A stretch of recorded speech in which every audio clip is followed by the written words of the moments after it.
Okay. Is it viewable? Visible? The slide? Okay.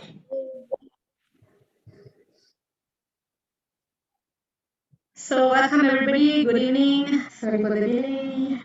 Technical glitch. Okay, this is Radha Gokulnanda. So they come during festivals. So today I want to do something new because we are here together for quite some time. So I would like to sing this. So next week we will see how we go about it. Yeah, I'm going to give a very simple tune. So today I will sing. Om Jnanatimirandasya Jnananjanasalakaya Chaksurunmilitam Yena Tasmai Namaha Om Vishnuaya Bhutale Srimade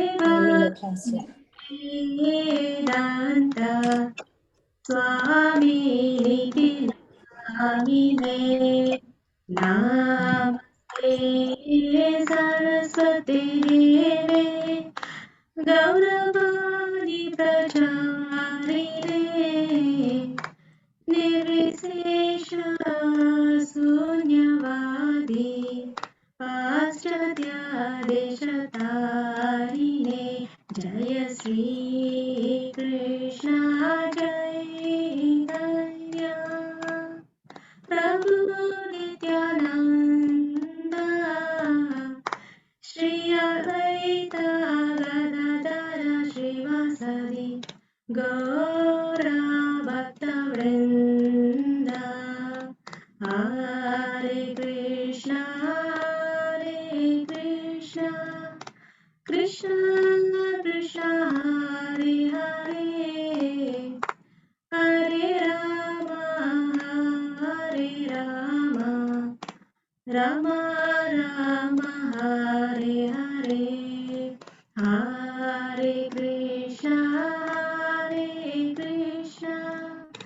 Krishna Krishna Hare Hare Hare Rama Rama Rama Hare Hare Hare Krishna Krishna Krishna Hare Hare Hare Rama Rama Rama Hare Hare Hare Krishna. So welcome again. We pay our obeisance to His Divine Grace, A.C. Bhaktivedanta Swami Srila Prabhupada, founder Acharya of the International Society for Krishna Consciousness. Thank you, Mataji. Actually, I wanted to sing a very simple tune. I don't know why this tune came. So by next week, I'm going to give a very simple tune. Okay. Jagadish Mataji, right? Yes. Okay, Mataji, carry on. Hare Krishna, everyone. Understanding of Gita. The speaker of Bhagavad Gita is Lord Sri Krishna. He is mentioned on every page of Bhagavad Gita as the Supreme Personality of Godhead, Bhagavan.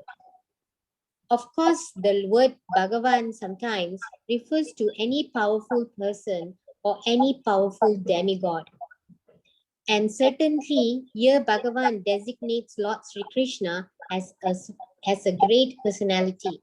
But at the same time, we should know that Lord Sri Krishna is the supreme personality of Godhead, as it's confirmed by all great acharyas, spiritual masters like Sankacharya, Ramanacharya, Madhavacharya, Nimbarka Swami Sri and Sri Chaitanya Mahaprabhu and many other authorities of the Vedic knowledge in India.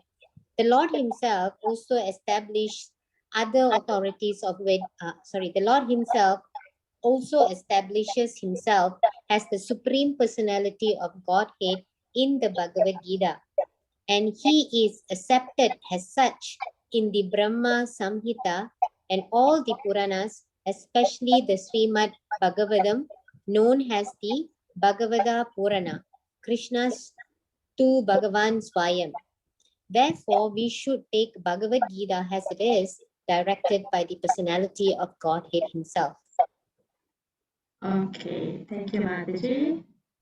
So Hare we have Krishna. covered, yeah, thank you, Mataji. So we have covered this aspect, the Bhagavan aspect, few times previously. So thank you, Mataji, for reading the introduction. This is a portion of the introduction. As mentioned earlier, we will do this little by little every day.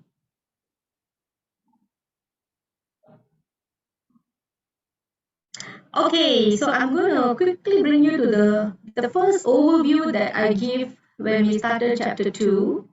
Okay, anybody can remember what was the first things that we covered?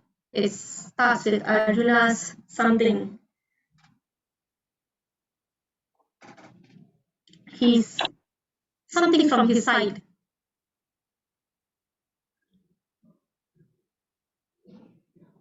Yes, doubts. What else he gave? Along.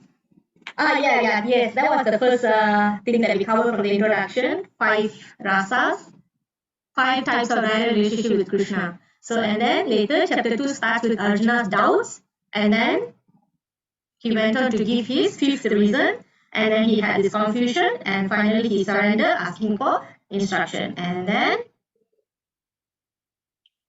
so Krishna covered from 2.11 to 2.30, we covered Jnana Yoga. Okay, and then he said, do your work based on knowledge. So, what knowledge is that? What knowledge is that basically? We are not the. Yes, Meena Mataji? We are not the body but the soul. Remember all the characteristics, transmigrations, and some of our friends presented last week. Okay, and then he said, okay, if you think you're worried about the enjoyment, do your work and you will enjoy. So that is called karma kanda. So either you win here, you will enjoy the earthly kingdom, or you die in the battlefield, you will go to heavenly planets. Okay, so both way you are enjoying. Okay, and then today we will look at Buddhi Yoga. Buddhi Yoga means intelligence. Okay, and then Samadhi. Samadhi means situated in transcendental platform. Okay, so we will see how transcendental consciousness. Okay, so we will cover these two today. 2.39 up to 2.72. This is the last sloka. So this is how we recapped last week. Doubts, reason, confusion, surrender, and that is where the relationship of friends changed to guru and disciple. Okay, remember, yeah? Okay, and then the analytical study between body and soul. So this is where Arjuna's compassion reason was refuted. Okay, because nobody laments for the bodily changes. Okay, and because there is no death for the soul, so fight, work. And then karma kanda. This is where enjoyment and sinful reaction refuted. Okay, because when he acts for Krishna, there is no sinful reactions and he enjoys either earthly kingdom or heavenly planets. Okay, like I mentioned before. So just perform your duties, you gain material enjoyment, so fight. Okay. So that's what happened last week.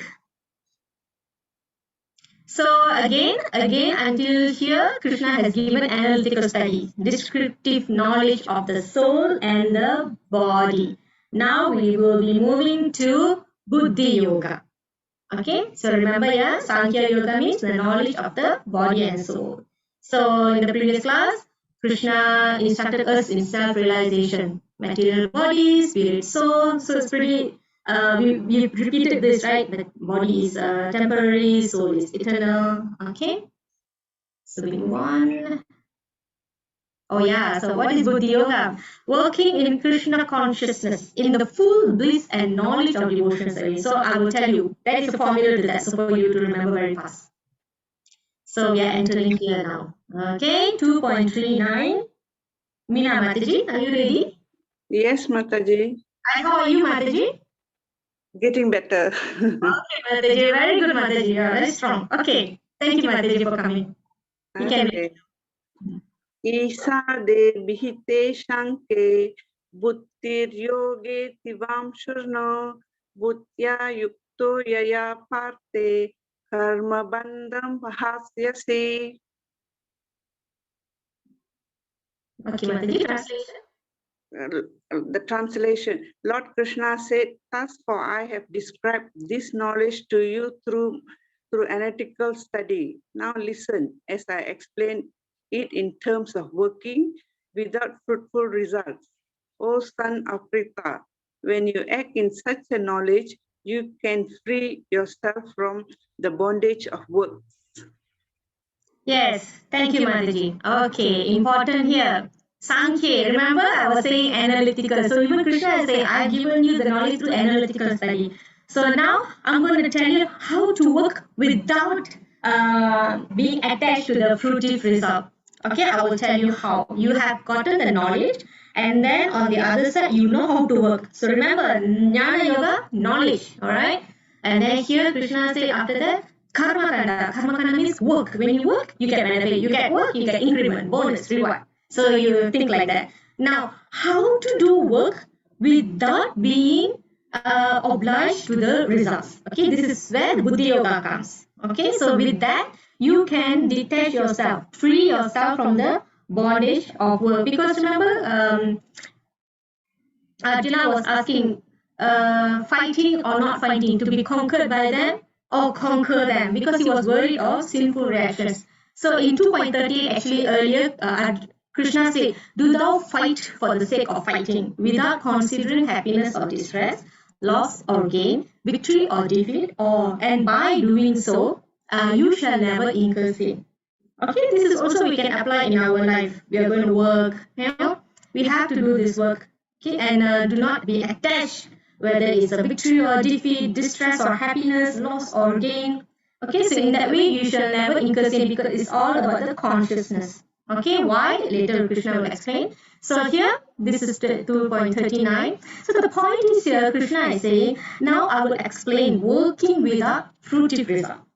How exactly to do that? When you do work for Krishna, it will not have any fruitive results. Anybody can remember what word is that? When you do bad things, you will be subject to. Yeah, very good, Shobha Mataji. Okay, when you do bad things, you get B karma. When you do good things, you get karma, good karma. But when you perform devotion service, there is no karma, so that is called karma. In fact, pure devotion service burn the karma. Pure devotion service. Okay.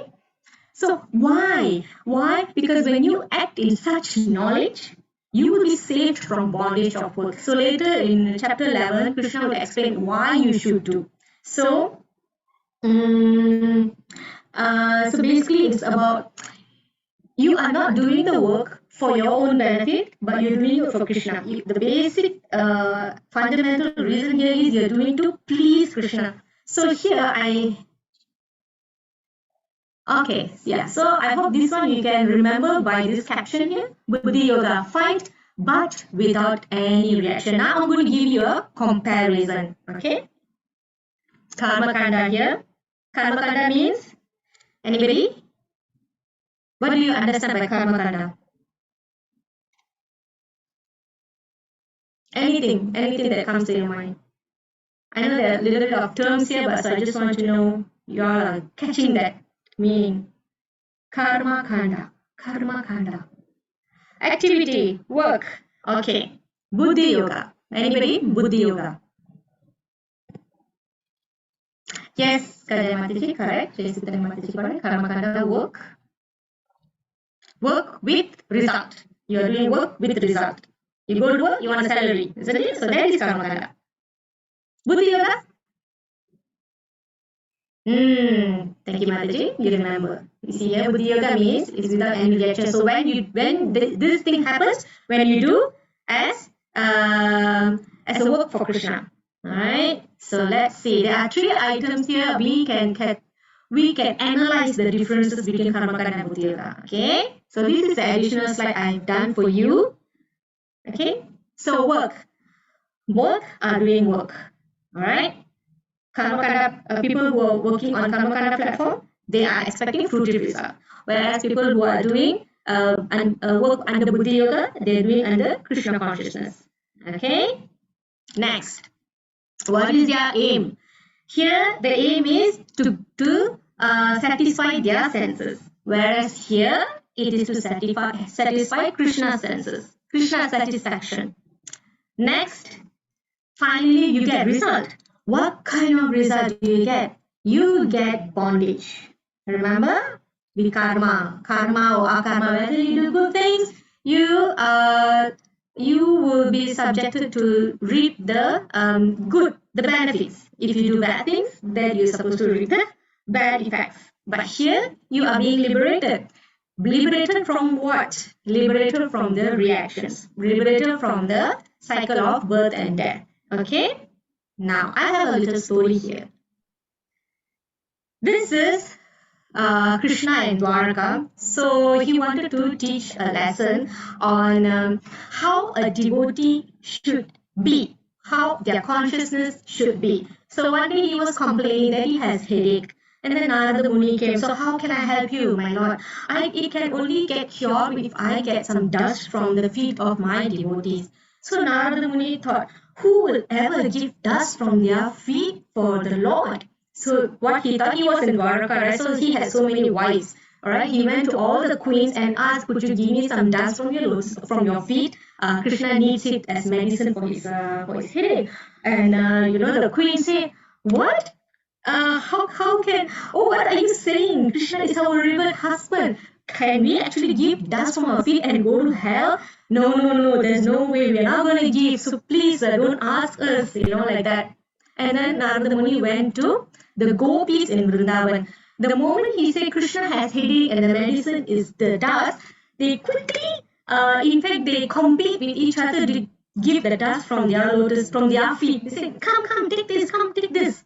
So he was thinking, oh, what miracle is this? Why this is so amazing? Aren't you afraid that you will go to hell because you are giving the dust from your feet?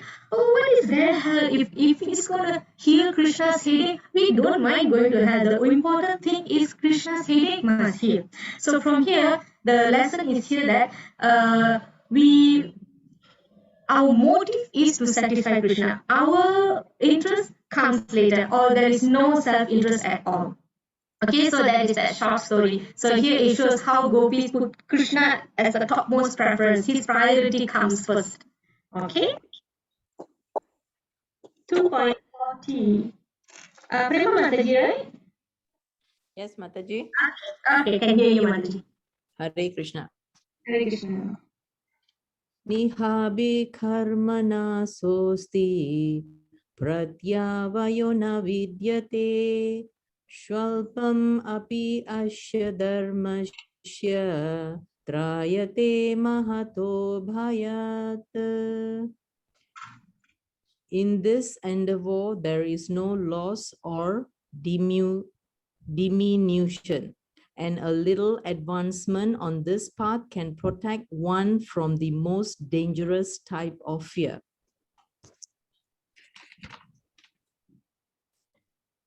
Okay, Mataji, so basically what it's trying to say is, when we involve ourselves in the activities in Krishna consciousness without any expectation, is the highest transcendental quality of work. At this point of time, whatever that we do in the present of life, that we are working and we are doing whatever for our self satisfaction, it's not, the account is just finished once we die. So it won't be any carry forward in our life. But in Krishna conscious, it's not like that. Even if you do 1% of Krishna's service, it will be carry forward to your next life. So in this life, we believe that there is, we will be reborn again. So if we have involved ourselves in Krishna consciousness, the next life, there's high chance of us being born as a human again in a higher state of life, where maybe we are born in a good family with more with Krishna conscious activities are going on. And from there, we can move forward where we can eventually end our circle of life and death.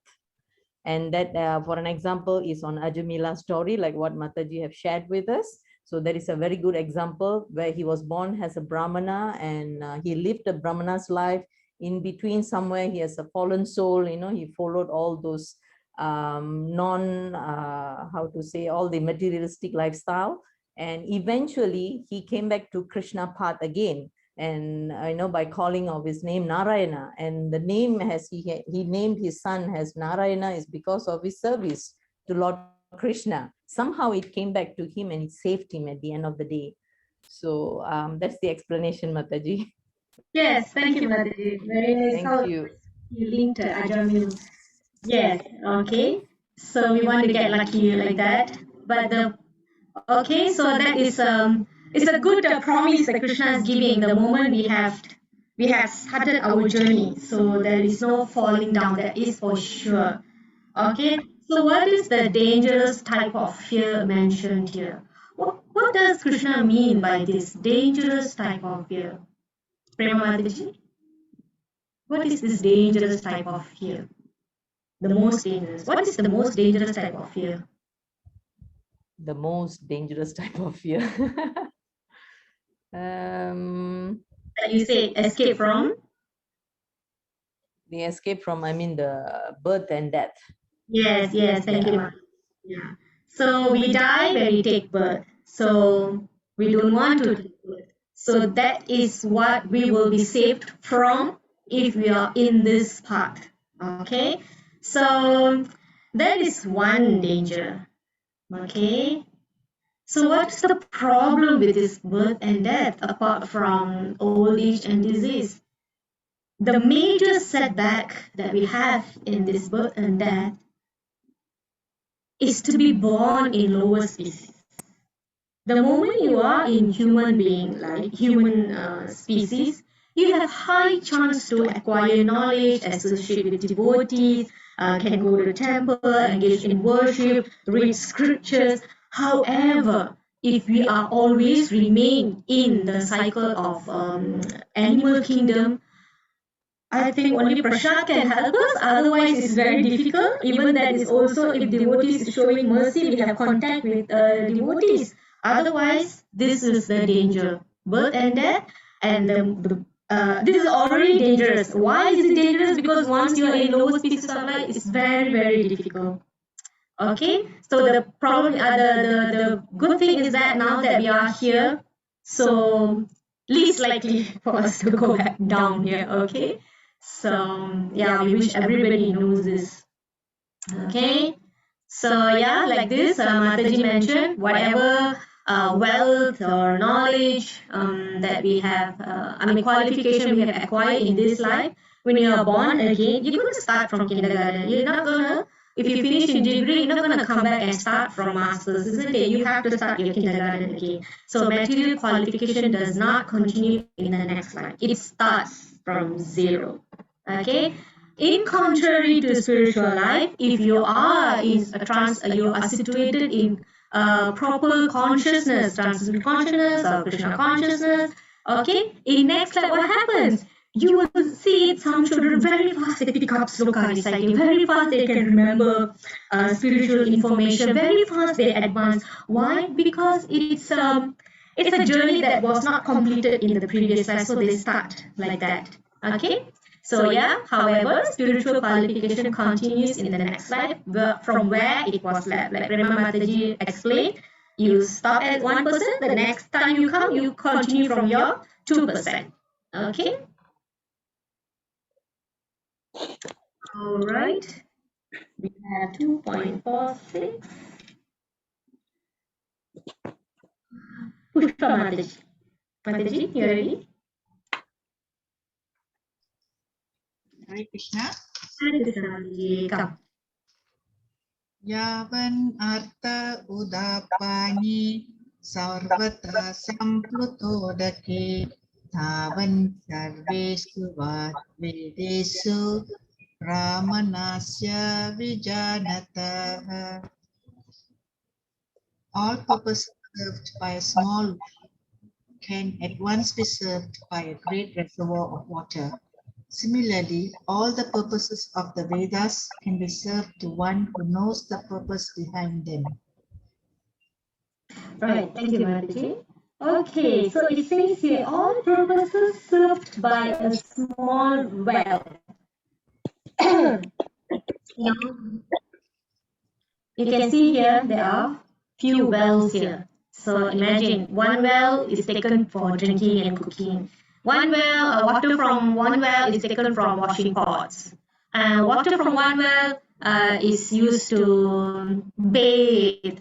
Another one for some other usage. So like this, you may need few wells to serve different purposes. However, okay, all the purposes that these wells are serving can be served once by using water from the great reservoir water, for example, a big lake or running water, river. So everybody can do their activities here.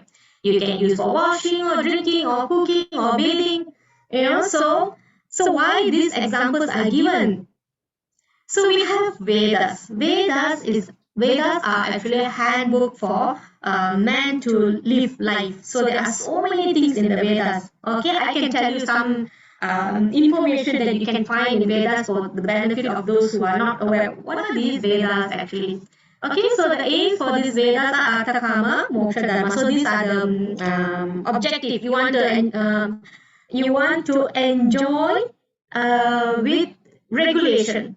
That means anybody can enjoy whimsically, right? So the Vedas put in some nice rules and regulations, some guidance, how you can enjoy safely. Okay, so there are 4 books. So basically, these 4 books cover a lot of things like mantras or ceremonies, sacrifices, meditation, philosophy, spiritual knowledge, what else? Ritual ceremonies, sacrifices. There are also health matters, medication matters. So let me show you this. Okay, this is the handbook. And here you can see this part here. It mentioned Dhanurveda was taught by Dronacharya with all its confidential secrets of throwing and controlling by Vedic hymns. Which means they are using Vedic hymns to how to say, activate weapons. Yeah. Gross military science is dependent on material weapons. Now, our gross military science is dependent on material weapons, right? You need the gun, then you need the bullets to shoot, right? Those days they use hymns, Vedic hymns, means mantras. Okay, Adharvana Veda, this is where you have medical uses of the plants. So this is basically handbook. Vedas are basically handbooks. So these are the aspects covered by the Vedas: chemical, military, religious, social, metaphysical, political, economy, medicinal, physical. Okay, so they are basically a huge desire tree because they contain all things knowable by man. Like Google, anything you can find from there. Okay, of course, these are gradually to bring one to spiritual realization. So let's go back here. So what is the purpose of this whole thing? The purpose of the Vedas is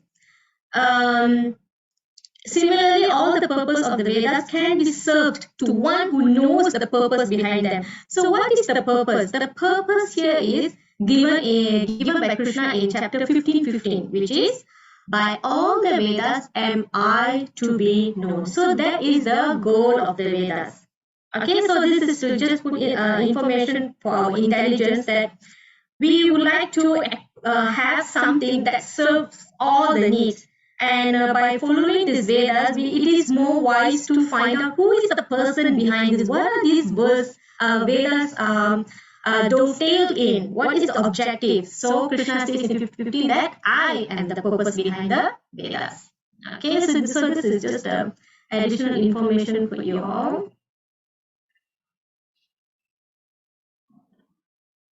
Okay, so this is another example.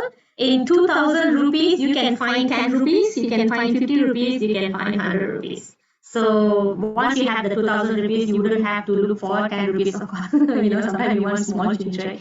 So, okay, so but you already have that value inside this. Okay, so that's the explanation, another explanation. Okay. The revival of Krishna consciousness by the individual living entity is the highest perfectional stage of Vedic knowledge. Okay, what do we need to know exactly? Like I mentioned earlier, by all Vedas, I am to be known. And if we find out that Krishna is the Supreme Lord, that we are part and parcels, that is the highest perfection stage of Vedic knowledge, knowledge of the Vedas. Okay, so let us compare. Okay, I'll give you a quick recap. Okay, we have covered jnana, body versus soul. Then we covered karma kanda, fruitive action. Remember the two enjoyments. And then we did 2.39. We covered. Okay, this is where I wanted to give you the formula. Now, how this Buddhi Yoga actually comes in. Okay, remember Jnana Yoga, knowledge about body and soul. All right. If you work with this knowledge, means you have this knowledge and then you work, but without attachment to results, and that platform is called Buddhi Yoga. Okay. All right. So let that sink in. So Buddhi Yoga has two angles. Okay. Detached from results. Actually, there's another level also to that. That means you are doing work with the knowledge that you are not the body, you are the soul, and you are not going to get attached to the results. There is another way to do this work with this intelligence. What do you do with the result? On one hand, you can be generally detached from the results. What can you do on the other hand? What is the alternative? Anybody can guess. What do you do with the result? Anybody would like to take a guess? Engage with Krishna's activity, like we can buy something for him. Yeah.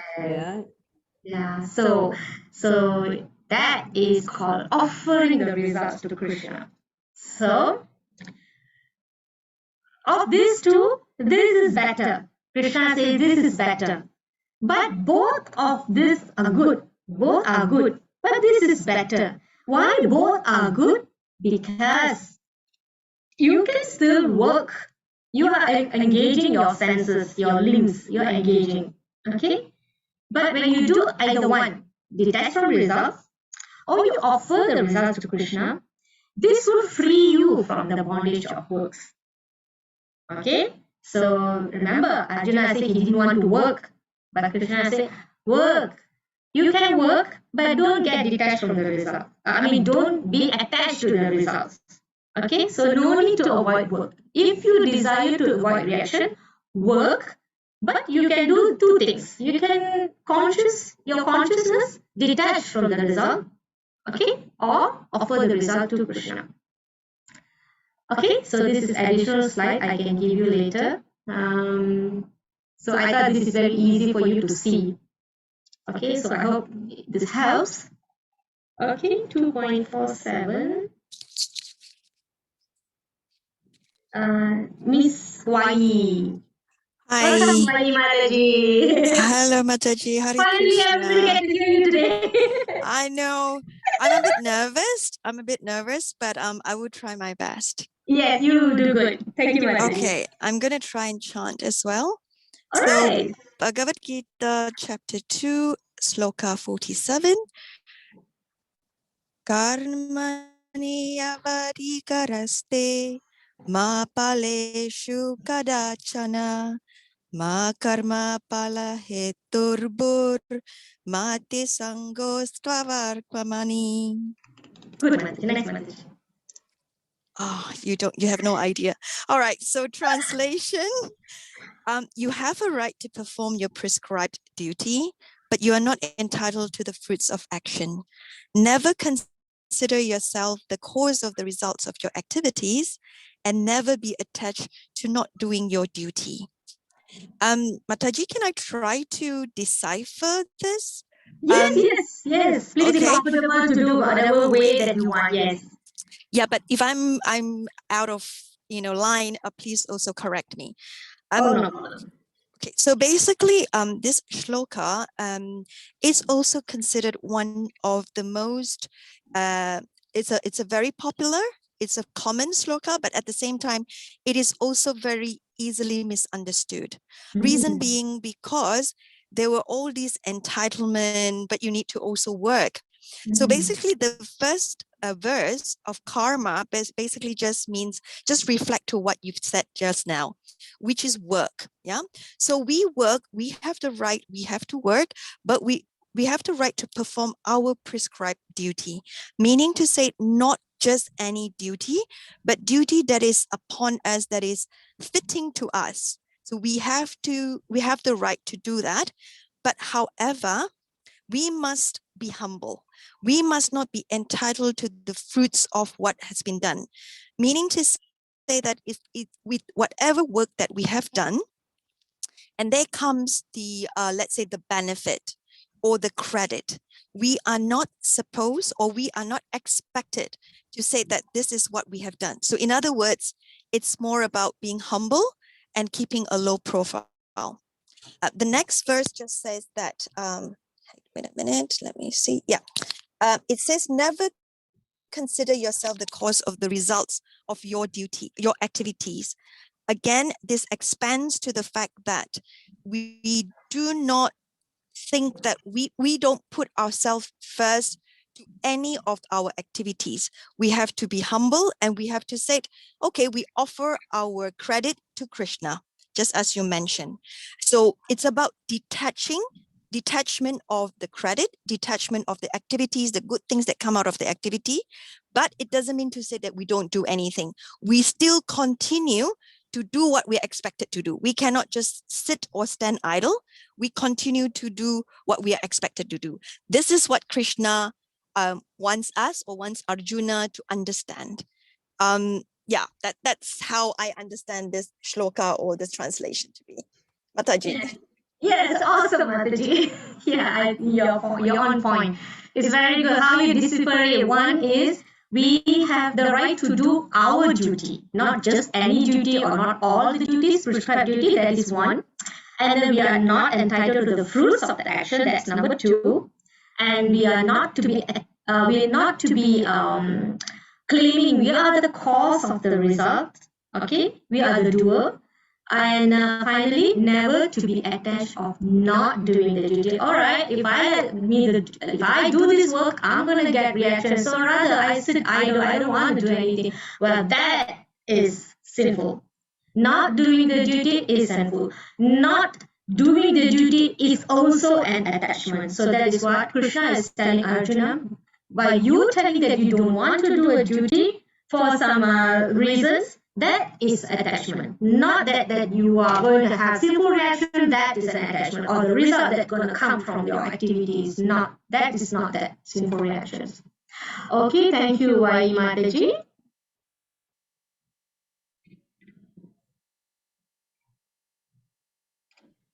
Okay, here Krishna is telling Arjuna, when there is outcome of it. Okay, so if your consciousness is detached, that means you're doing out of your duty. Okay, so that means you do not have any self-interest on that. You're not doing something for your sense gratification. Okay, so that will free you from the bondage. So that is what, you reap what you sow, is because you are doing things that not according to the injunction of the scriptures, or not doing in accordance to the instruction of Krishna. So what later Arjuna will do is, he is going to do something based on the instruction from Krishna. So therefore Krishna is saying, you are not the doer. You are doing because I told you to do. Okay, so in that way, you will remain free from the actions. Okay, so Mataji. Thank you, Mataji. All right. Okay.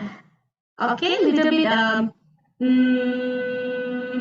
All right. I think my Mataji already covered all the important points.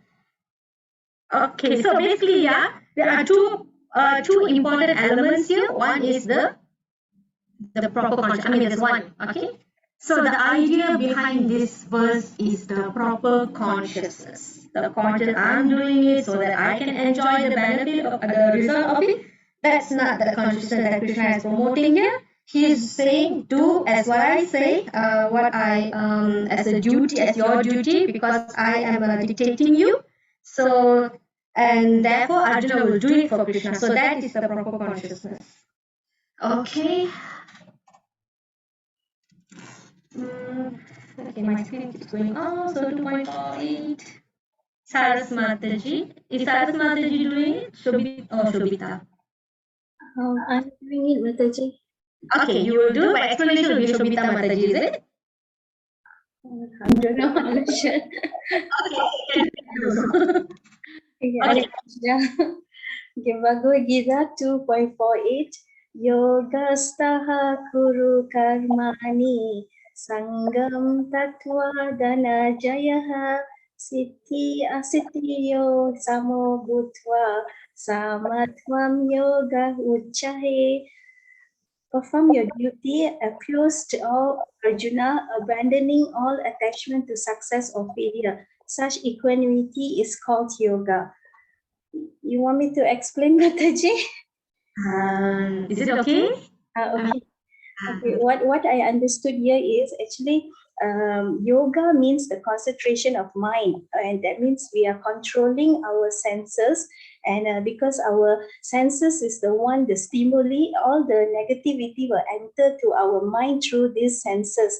So our five senses are the stimuli where we take all the negativity. So when we control our mind, we are actually surrendering to Krishna, the Supreme Lord, and by controlling our mind, everything Krishna is telling that when Krishna is asking Arjuna to fight, that means he is telling that control your mind, and which is the ever disturbing senses, because we should not worry about gain or with victory, because in Krishna is only concerned about we performing our prescribed duty. And in this case, Arjuna, as a Sastriya, he is supposed to perform his duty to fight, and he shouldn't be worried about gain or victory, because Krishna is there with him. So in this way, what I realized that I understood that we just have to do what is instructed by Krishna, and by doing what is instructed by Krishna, we are free from all these senses which controls our mind, and that will unite our mind to Krishna, and that is the real yoga that Krishna is telling in this verse. Am I right, Mataji? That is called yoga. Thank you, Mataji. Actually, Mataji, I want to apologize. I'm always quite confused that you are the mother of Shobita. Actually, it's Shanti Mataji, right? Yes. Yes, Mataji. I'm so sorry. I'm so sorry. Yeah, now I'm checking. Okay, yes, but you're on your toes, Mataji. You can just explain. So thank you so much. You read up before the class, is it? Or did you think that I wanted you to explain? No, I read up my part, Mataji. Confusing so many people today. All right, yes, thank you, Mataji. So this sloka is also similar here. Krishna is mentioning, what is this actually called yoga? Yoga means to get connection, right? So yoga means to concentrate the mind upon the Supreme. How? By controlling the ever-disturbing senses. So he's telling Arjuna, perform your duty equipoised. Means uh, steady, right? Steady, equipoised. Okay. Now it is 2.4. Now it is Shanti Mataji's turn. Mataji, I'll be doing it today. Okay, Mataji. So Shobita Mataji, you'll be doing 2 slokas today, right? Yes, Mataji. Okay. Thank you, Mataji. Bhagavad Gita 2.49. Durena hyavaram karma buddhi yogaddananjaya buddhau saranam anvicha krapanaha pala hetavaha. O Dhananjaya, keep all abominable activities far distant by devotional service, and in that consciousness surrender unto the Lord. Those who want to enjoy the fruits of their work are misers. Okay, Mataji. So you want me to explain, is it, Mataji? Did you prepare? If you know, it's okay. I read the portion, but then I only understand that there's two types. Okay. The the real devotees of Krishna, they give all their fruitive reaction, they give all their results to Krishna. And then the misers, on the other hand, they think that they are the cause of their own doings. And this type of people, they will be considered stuck in the cycle of birth and death. Yes. Yes. Okay, What I Madhuri. understand. Yes, you got the major 2 points, right? So we are keeping away all the bad activities by doing devotional service. So by doing that, we are engaging our consciousness in the service of Krishna. On the other hand, like Shobita Mataji said, the misers, they would like to enjoy the fruit of their work. Okay, so these are the 2 points here. So here we can see these are Gurukul children in Gurukul Mayapur. They are also acquiring knowledge. They are also going to school, but the knowledge that they are getting here is more concentrated on Vedic based, scriptures based. They also learn other things, but they are doing to in service of Krishna. Okay, their objective is such. Okay, here we have farm self-sufficiency. So using the farm, using the cows, they are cultivating vegetables for self-sufficiency. Okay, and this is hospital. So the activities are pretty much the same, saving the patients. However, it is done, I think a lot of doctors are devotees. Okay, so it is called Bhakti Vedanta Hospital, Mumbai. They have few actually. Okay. Okay. Now I would like to just bring to you this practical application. Okay. 2 point. Hold on.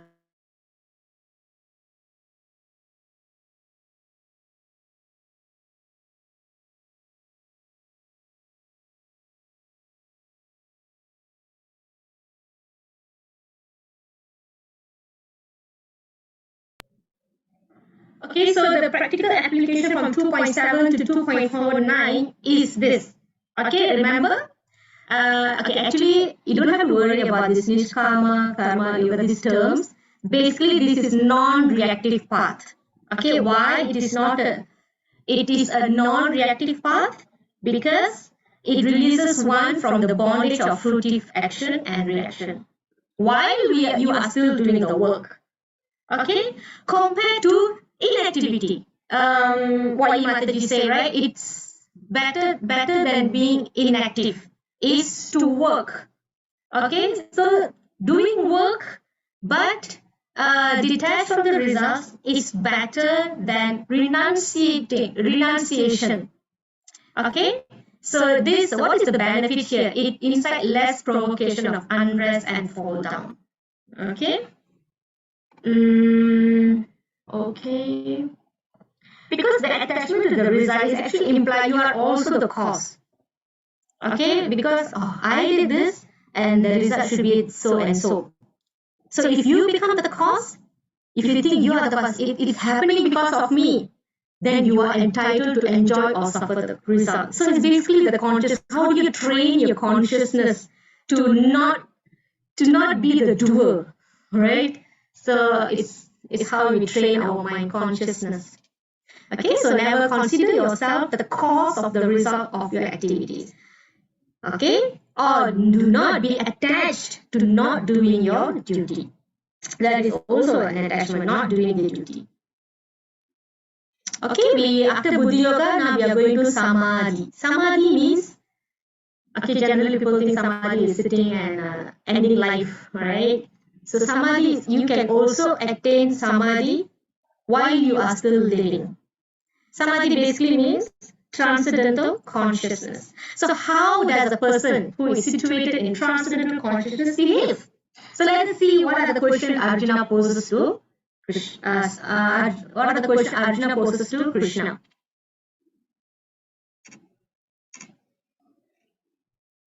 Shobha Mataji. Mataji, you are ready? Hare Krishna. Krishna Mataji. Just the sloka and translation will do. Bhagavad Gita 2.54 Arjuna Uvacha Tida Prajnasya Ka Bhasha Samadhyasya Keshava Tidadi Kim Prabhasheta Kimashita Vrajata Kim.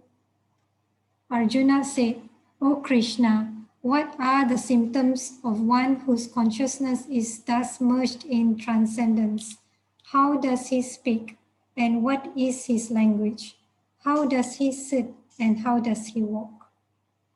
Thank you, Mataji. So basically, these are 4 questions from Arjuna. So later, Krishna will answer this. Okay, so let me break that down for you. There are 4 things Arjuna is asking here.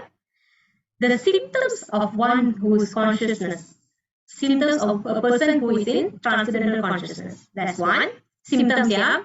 Number 2, how does this person speak? That's number 2. How does he sit? 3. Number 4, how does he walk? Okay, so we will see how Krishna answers this. Okay, in 2.55, Krishna's, actually the sloka is, O Partha, when a man gives up all varieties of desires for sense gratification. 1 symptom, this is 1 symptom, yeah, which arise from mental concoction. That means this person is giving up desire for sense gratification. This sense gratification is stemming from mental concoction. So the symptom is that the person who gives up varieties of desire for sense gratification. This is a symptom. And when his mind thus purified, so that first symptom lead to this, thus purified. And then next, he finds satisfaction in the self alone. So when all these 3 things happen, then he is said to be in pure transcendental consciousness. So if you have Bhagavad Gita, you can open, that will be the translation. The Supreme Personality of Godhead said, O Partha, when a man gives up all varieties of desire for sense gratification, which arise from mental concoction, and when his mind, thus purified, finds satisfaction in the self alone, then he is said to be in pure transcendental consciousness. So 1 point important here is that nobody can be free from desires. Krishna never said, give up all desires. He never said. Okay? But what he says here is that actually there is nothing like void desire. There's nobody can be desireless. Right? So like here, this Ambarisha, remember the story of the Durvasa Muni, the demon, the chakra, Ambarisha Maharaj. So Ambarisha was a king. He was eating nice food, but he was eating food that's offered to Krishna. So similarly, devotees eat food offered to Krishna. We cook and offer food to Krishna to please him, and then we partake that. We also go to vacation, but we go to places of Krishna. I mean, this is really true in myself because neither I have so much of time or convenience to go, but I go to holy dumps, and then I think that's a good vacation for me. So we can do that. And the king also talks, but the talks are not agitating. Okay, human tendency is to talk with agitation. A devotee also talks, but he talks about nice pastimes of Krishna, glorification of Krishna. So like that is dovetail there. So there are desires to travel or eat or talk. So but it's dovetail in the right way. So like that we are not desire free. Okay, we cannot be desireless, but we can dovetail the desire in certain ways. Okay, so the symptom is that Ambarisha Maharaj has accepted spiritual desires by engaging in work in Krishna consciousness. Okay, so this is symptom. Next is, how does he speak?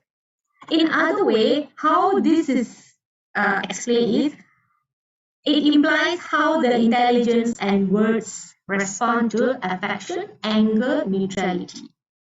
Okay, so we can also reflect on this and see how do we react, how do we respond when we are faced with affection, anger, neutrality.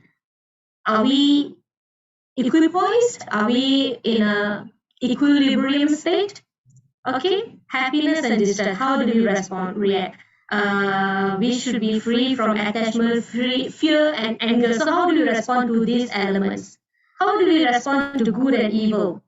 So a person, okay, a person who is situated in transcendental consciousness, how does he speak? He is equipoised in happiness and distress, free from attachment, fear and anger, unaffected by good and evil, and firmly fixed in perfect knowledge.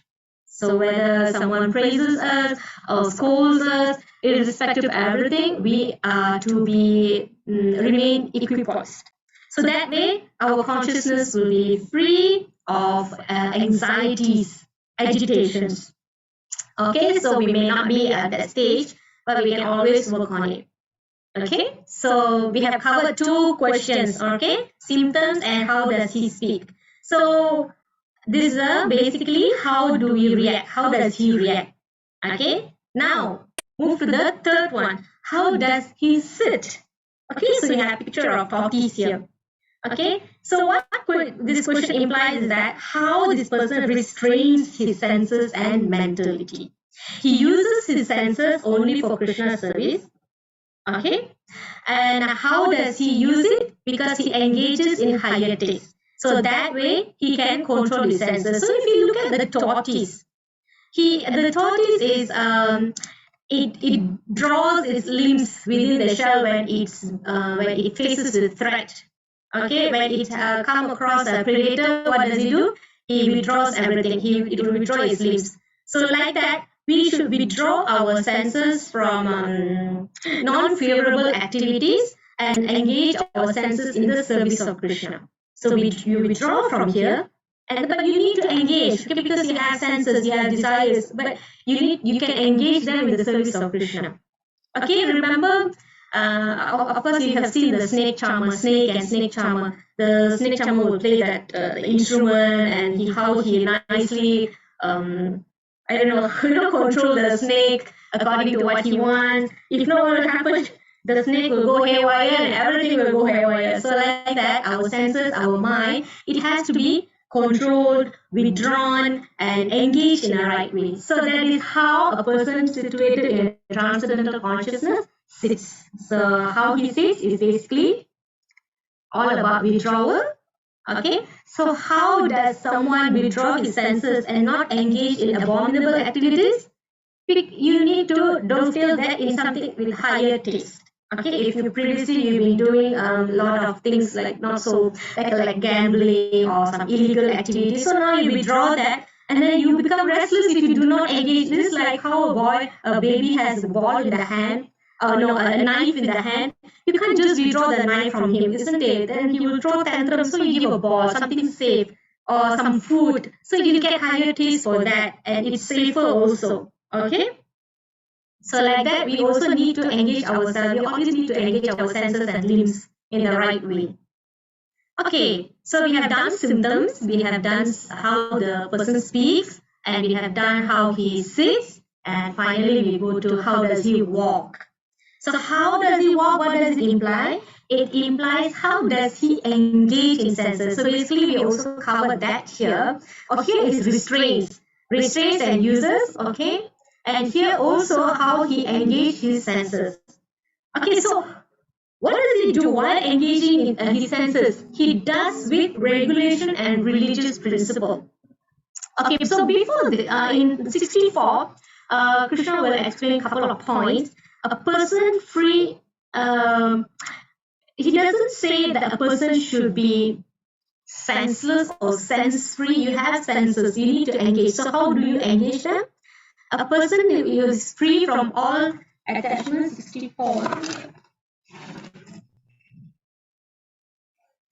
But a person free from all attachment and aversion and able to control his senses through regulatory principles of freedom can obtain the complete mercy of the Lord. So 3 things. Person free from all attachment and aversion. This person can control his senses. Through what? How? How does he control his senses? Through regulatory principles of freedom.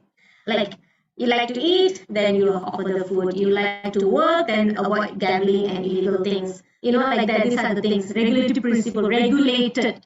Okay, you have some degree of freedom. You have the freedom, but you regulate it. All right. And this person can obtain, such a person can obtain the complete mercy of the Lord. So in 65, Krishna says, for one thus satisfied, okay, in Krishna consciousness, the threefold miseries of material existence. So if you remember, the miseries are caused by other living entities, our mind, ourselves, and the natural disasters, it exists no longer. In such satisfied consciousness, one's intelligence is soon well established because he is not disturbed, he is not agitated. Okay? So what happens when one lacks satisfaction in Krishna consciousness? So here Krishna explains that also. One who is not connected with the Supreme can have neither transcendental intelligence nor a steady mind, without which, okay, without transcendental intelligence or steady mind, there is no possibility of peace. Okay, this is a peace formula. And how can there be any happiness without peace? You need to be peaceful to feel happy. So the peace formula here is the connection with the Supreme. With that, you develop transcendental intelligence or a steady mind, undisturbed, sober. So all this gives you peace. When you have peace, you are not agitated. Therefore, you will be happy. Okay, so that is how does he walk. Okay, so just like a strong wind can bring this boat anywhere that he wants. So that's how our senses are. Our minds are like this. So when the mind surrenders to the urges of the senses, we lose our discrimination. Okay, so in 67, as a strong wind sweeps away a boat on the water, even one of the roaming senses on which the mind focuses can carry away a man's intelligence. So it doesn't take all your senses to derail us. One sense is enough. So Krishna said that. So you can quote this, to see how the senses can be so strong to derail us. But when we deal them righteously, we will be situated in transcendental consciousness. Okay, our intelligence will be stolen by the unfavorable winds of the uncontrolled senses. The senses, however, once subdued, create favorable breezes. So make the mind and senses our friend. Okay, so this is another story of Haridas Thakur, but I cannot go in. All right. 840. Let me see. Okay, so 71. Okay, this is important. A person who has given up all desires for sense gratification, who lives free from desires, who has given up all sense of proprietorship and devoid of false ego, he alone can attain real peace. So gradually, when we are able to give up all sense of proprietorship, we are devoid of false ego. So such person alone can attain real peace. Okay, so here this is a comparison between fruitive activities and work in Krishna consciousness. So table format, basically it covers verses from 2.38 to 66. Okay, loss or diminution, this one presented by Prema Mataji. If you do fruitive activities, you have loss or diminution of the result. That means as you collect some money, it diminishes, right? It reduces. But in Krishna consciousness, it doesn't. Okay, it only increases from time to time. Okay, so whereas under 2.40, here, no guarantee of human life in the next birth. One who's purely engaged in fruitive activities, basically your life and death, your next birth, all dependent on how you, I think last week Jayamani Mataji presented that it depends on how we contribute to our life in this life, how we have contributed in our past life. So that will determine. So you have that factor to determine how you're going to be in your future. But when you are working in Krishna consciousness, one is sure to be born as a human being, either in the family or culture Brahmana, Brahmana means learned, yeah, or rich aristocratic family. So it can be a very educated family, a cultured family with such nice facilities, like Prema Mataji said. You have facilities to continue your journey. Okay, so that's why you all are here. Okay, so that's 2.40. So before that, 2.38, the refutation of fear for sinful reactions, argument by Arjuna. So here it is referred by fruitive activity. Basically, if you want to do it for your sense enjoyment, definitely you will incur sin. But when you do it for Krishna, it does not incur sin. So 38, 40, and then 41 here. Intelligence is not fixed. Okay, so this one we did not cover in this. So I will just read you the sloka. Those who are on this path are resolute in purpose, and their aim is one. Okay.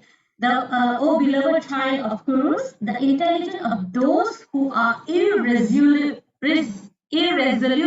is many branched. Okay, so you can read the purport.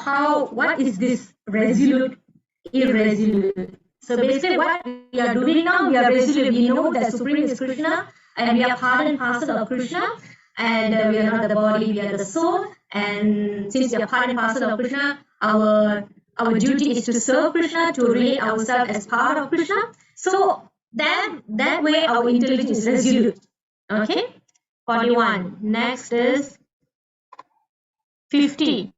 Does not get rid of good and bad reactions. You're gonna keep on accruing this. However, when you are in devotional service, remember you do not get any karma. In fact, it will by pure devotional service with the right consciousness, you will burn your karma. Okay, it gets rid of good and bad reactions at the very pure level. Okay, we all can work towards that. Okay, it's not impossible. Okay. So 2.66, 2.51 results in entanglement. Fruitive activity results in entanglement. So basically, it can be similar. Okay, so they just extracted the information for easy overview, and this will result in liberation. All right. 2.39 entangles also same, and here it frees one from bondage or work. So basically, this is the benefits of doing work in Krishna consciousness and the effect of engaged in fruitive activities. Okay, 2.66. Peace formula here. No peace and no happiness. Female sannyasi in ISKCON. I don't know their names, Mataji, but I think I've seen them. I think they are. Can't really recall who are they. All right. Okay, move on. 2.72. Yeah, who is 2.72? Sobita Mataji, are you okay? Sobita Yes, Mataji? Mataji, okay. Okay. Bhagavad Gita 2.72.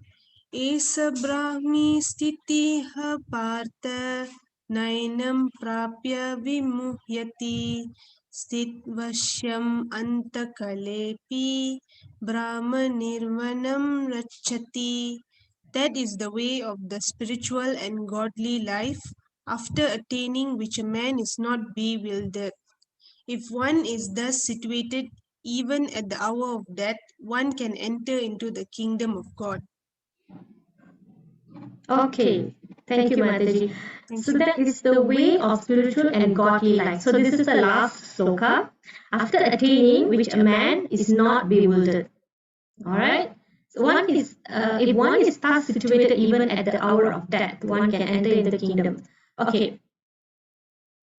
At this, okay, here is talking about how are we situated at the hour of death. So this one we covered earlier. Whatever state that we are at the time of death, that state will attain. But when we have our mind attached to Krishna, thinking of Krishna, then we go back to spiritual world. So this one is, we are very clear about this. So the point here is that in that way, when you have spiritual or godly life, after attaining which a man is not bewildered, this can happen while you are still living. This is where I previously mentioned that you can be liberated while still living. Okay, so here there are few terms used. This section, the last section, is called Sthita Prajna. Sthita Prajna means one is situated in a transcendental consciousness. Okay, he can enter the kingdom of God. But how different people enter, achieve the perfection can differ. Some can maybe few minutes. Some have to take maybe millions of births. So in material world, our activities are material activities. In spiritual world, so there are service for Krishna. But if we are engaged in Krishna service here now, we are already a spiritual platform. We don't have to wait to go to spiritual world to do that. We are already here. So there is no difference. So that is what it's explained as liberation while in this birth. Okay, here, Brahma Nirvana. Brahma Nirvana means one fortunately becomes Krishna conscious before ending this life. Okay, before ending this life, he at once attains the stage of Brahma Nirvana. Okay, next is Brahma Sthiti. It means not on the platform of material activities. Okay, it's not on the platform of material activities, it's actually a liberation from material bondage. So what is this liberated stage? Devotional service is accepted in Bhagavad Gita as the liberated stage. 14.26. Let me just read that to you. One who engages in full devotional service, unfailing in all circumstances, at once transcends the modes of material nature and thus comes to the level of Brahman. Okay, so this is the liberated stage, the devotional service. Okay. So far there are so many topics that have been discussed in this chapter. You know, first was Jnana Yoga, and then Karma Kanda, and then Buddhi Yoga. After that, Samadhi, Sthita Prajna. Okay, the Vedas, the modes of material nature, Karma Yoga, Karma Kanda, Jnana, Sankhya, Buddhi Yoga. Then we touch on Vedas. Of course, the Atma, detachment, Samadhi, renunciation. Oh, okay. This one is actually a story. Okay, since you asked, I will tell.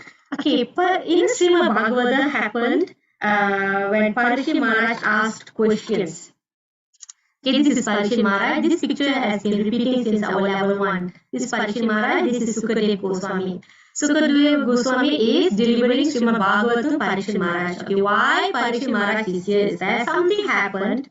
Okay, something happened. And a son of Brahmana cursed this Parikshit Maharaj that in 7 days he will die after a snake bird attacks him. The creature's name is Takshaka. So he said when Takshaka, he will be killed by snake bird. So Parikshit was pretty much lucky because he got to know that he had 7 days to go. However, he was not agitated or angry for the son of Brahmana cursing him. Okay, for the mistake, something that he did. You know, it was his fault, but he did not defend himself or put up a fight. So he thought, okay, I'm going to engage my senses in hearing the next 7 days to hear about the Supreme Personality of Godhead. So that way, he was an exemplary person who is in an equipoised situation. So that's why this picture is here. Okay, so he is not bewildered by the situation. Okay, so when Takshak comes, attacks him. By that time, he was already equipoised, so he was not putting up a fight or defense. So yeah, that's why he's here. So this is the deliverance of the Srimad Bhagavatam. This is the situation, and this is the climax. Okay, so we have to be like that. Okay, Mataji. Yeah, so Srila Prabhupada says, Srila Bhaktivinoda Thakur has summarized the second chapter of the Bhagavad Gita as being the contents for the whole text, for the whole Bhagavad Gita. Everything is here. Karma Yoga, Jnana Yoga, Bhakti Yoga. And then there's also that Karma Yoga, Jnana Yoga have been clearly discussed. But later on in chapter 3, we will look at that in detail. So basically, this is packed, power packed, information packed chapter. That's why we took 2 days. Okay, so we also have glimpse of Bhakti Yoga, the Buddhi Yoga. Okay, is given here. And the last slide, Kamaran Mataji, are you there? Yes, yes. Okay, Mataji, carry on. Give me a second. I gotta find my glasses. So, Maharaj Prakshit asks, "You are the spiritual master of great saint and devotees. I am therefore begging you to show the way of perfection for all persons, and especially for one who is about to die." Sukadeva Gorisami answered, "The highest perfections of human life achieved either by complete knowledge of matters and spirit, and by practicing of mystic power, or by perfect discharge of occupational duty, is to remember the personality of Godhead at the end of life." Thank you, Mataji. So there are 2 points here. Parishit asked, what is the way of perfection? And Sukadeva Goswami answered, is to remember the personality of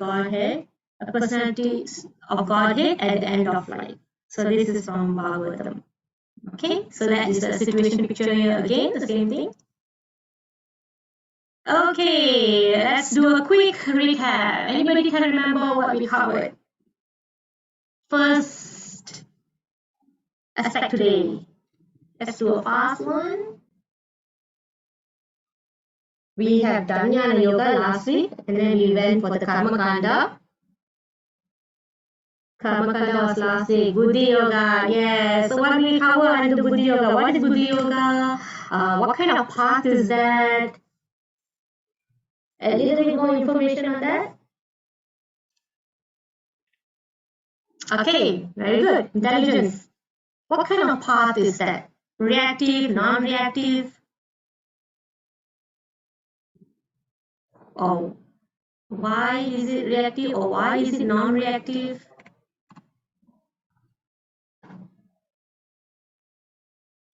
Yes, non-reactive, win or lose. Okay, you are detached. Very good. So what? So what happens if it's with you do work with your intelligence and you do not worry about your win or lose? So what does it give us? What does it free us from? Yes, relieve us from the. That's another word for that. Bondage free. Very good, Mataji. Thank you so much. Okay, we go to the next one. 2.54 to 2.72. It's called Jnana Yoga, the first section last week, Mataji. About the body and soul. Yeah, that is Jnana Yoga. Yes, Samadhi. So what does it mean by Samadhi? What does it mean? Is it leaving the body? Seated position? Who is called a person who is situated in Samadhi? What kind of platform is that? Not really, not there yet. What else? Sannyasi, give up all material desires. Yes, you are there, Mataji. Consciousness merged into transcendence. It's a person who's situated in transcendental consciousness, or simply can call the person as self-realized soul. Okay? And then Arjuna asked 4 questions. What are those questions?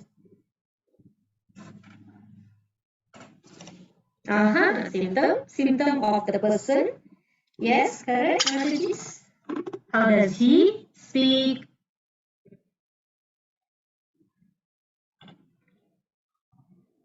How he speaks? How he walks? Yes, sit, walks. Okay, wow, kaya Mataji. Bagus. All right. Okay. So how about the senses? Remember our friend, the tortoise? What does the tortoise imply?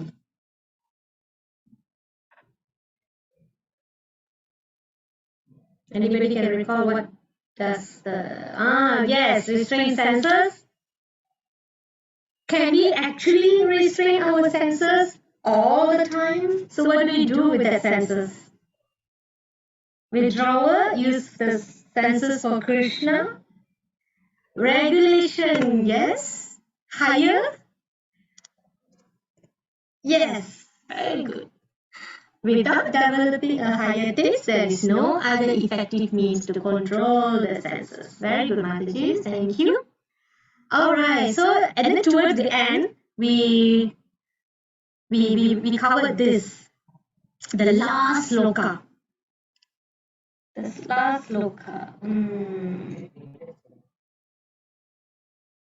Subita Mataji did, right? What happened to the last sloka? Brahma, we had all these terms, Brahma, Nirvana. Remember, in material world, we are engaged in material activities. In spiritual world, we have spiritual activities. Yes, but we can also achieve that in this life. So, okay, so let me show that. Devotional service is non-different from being in spiritual world. So therefore, very good, Shobita Mataji. You got it on point.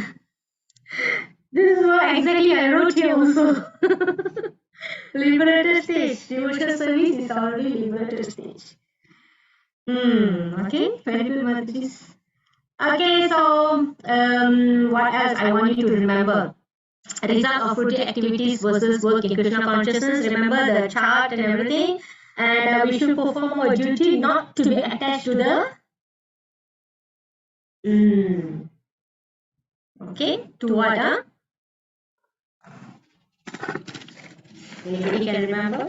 Not attached to the... Yes, very good. Perform your duty equipoise, O Arjuna, abandoning all attachment to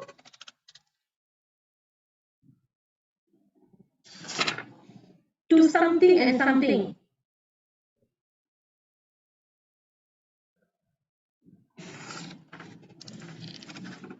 Okay, see here. This is the clue here, okay? All right, and then remember our little friend here. Okay. All right, he will come and say hi to you later. All right, okay, that's all, Mataji. Thank you so much.